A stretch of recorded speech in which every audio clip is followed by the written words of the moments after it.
Morning, everybody. I'm sitting here in the dark. Well, pretty much. Just my little light on in my kitchen. Excuse me. I had a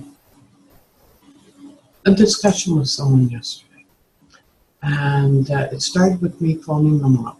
That we had an event planned and send out the Outlook notices, and they came back and they said they accepted tentatively, and they're actually one of the presenters. And I phoned him up and I said, tentative?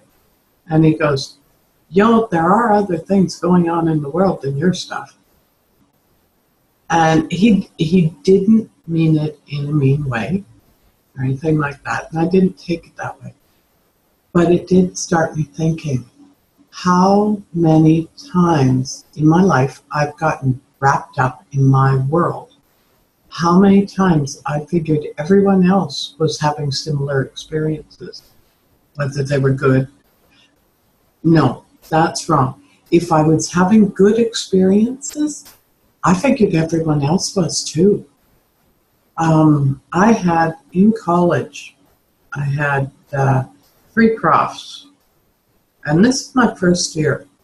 This is my first year of college, and I had 3 profs. One was going, you need to be down at SFU. Another one said, you need to be going back east. You need to be Toronto, in the universities back there. Another one said, you should be over in England. Now, this was criminology, history, and sociology. So, yes, I'm a social scientist. And I said, no, I can't. I've got my boys. I've got to stay where they'll benefit the best, or most. So I stayed in Prince George. But honestly, I didn't think I was that different. I thought everybody got those opportunities. I thought everybody had those discussions. I thought that happens to everybody. Now, flip that around to bad things happening. When I was in, at one point I was in university. I was completing my bachelor's. There wasn't a lot of money. There was very, very little money.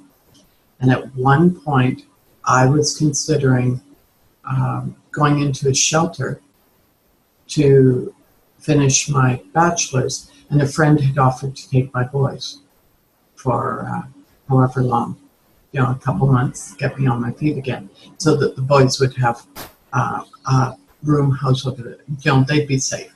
And I'd go into the shelter and finish my bachelor's. And I was about 2 weeks away from that being a reality. And I was very lucky to find a job. So I was doing full-time school, full-time job.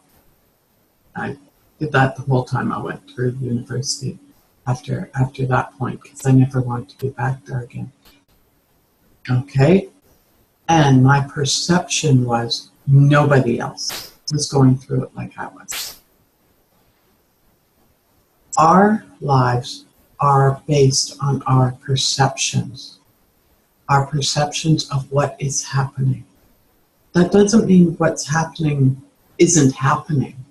It doesn't mean abuse isn't happening. It doesn't mean depression isn't happening. It doesn't mean we aren't being bullied. We aren't in love or anything like that. What it means is it's our perception of those events that is driving our lives. So it's either driving you forward or it's holding you back. A lot of times it leads to self-sabotage. And I was, when I look back at those moments where I was in the pit, I hadn't reached out. I hadn't talked to anyone. Or if I did, I got the, oh, well, it'll be better. That's just you. I even had one person call me a drama queen. I had a counselor put in my file that I was attention seeking. So when I went to see counselor after that, yeah, they laughed at me. All of these things I figured were just me. They only happened to me.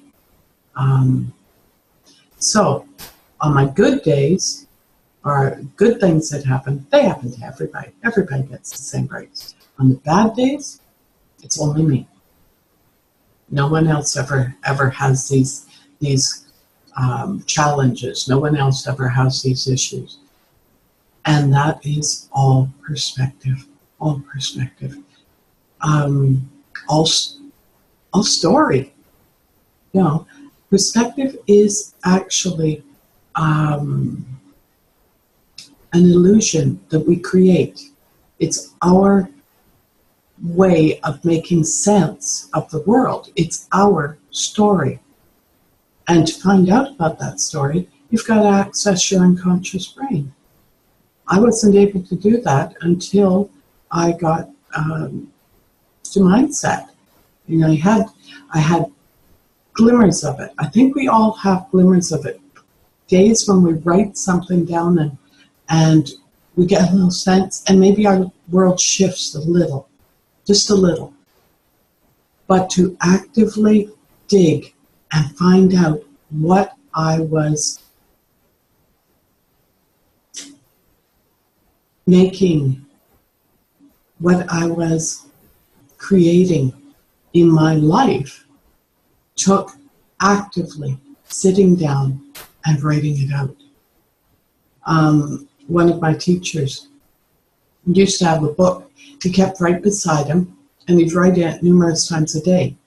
Now, when I hear write it numerous times a day, I'm thinking pages upon pages upon pages, right? He finally clarified this and said, no, what he did was he would stop what he was doing a few times a day and write down the thought that was in his head. That one thought, the one that was going around, for Christ's sake, you can't do this. Oh, for crap's sakes, what are you doing eating that? Smoking again? I thought you were trying to quit. Those were the thoughts he captured. That's what he did. He stopped, he wrote that thought down, and then went on with his day.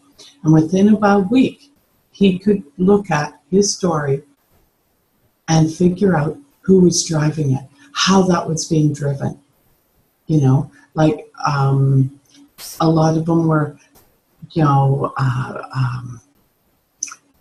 he's getting all the attention. Her program is running. I have something over here. Look at me.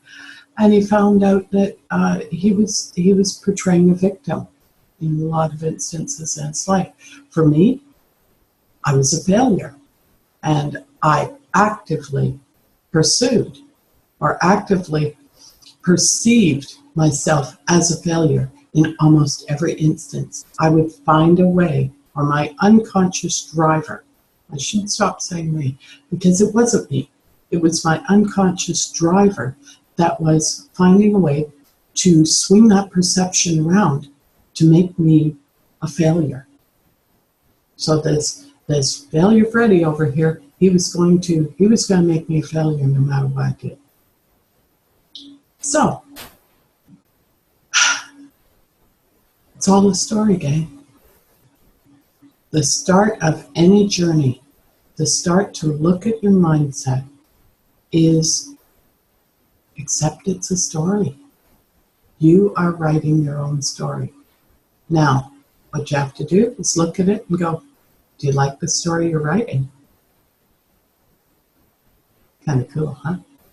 Okay, everybody have a great day. It's Friday. Tonight I fly. Yeah! I get grandbaby cuddles. So, You have an excellent week. I am going to try to continue the videos. We have a meet and greet in Prince George coming up. Some of you from Prince George I've sent an email to inviting you, and I would really love to meet you. It makes it a whole lot different when I can actually know who I'm talking to in the morning. Like, hey Brandon, how's it going? You guys have a great day. I will talk to you later. Bye-bye.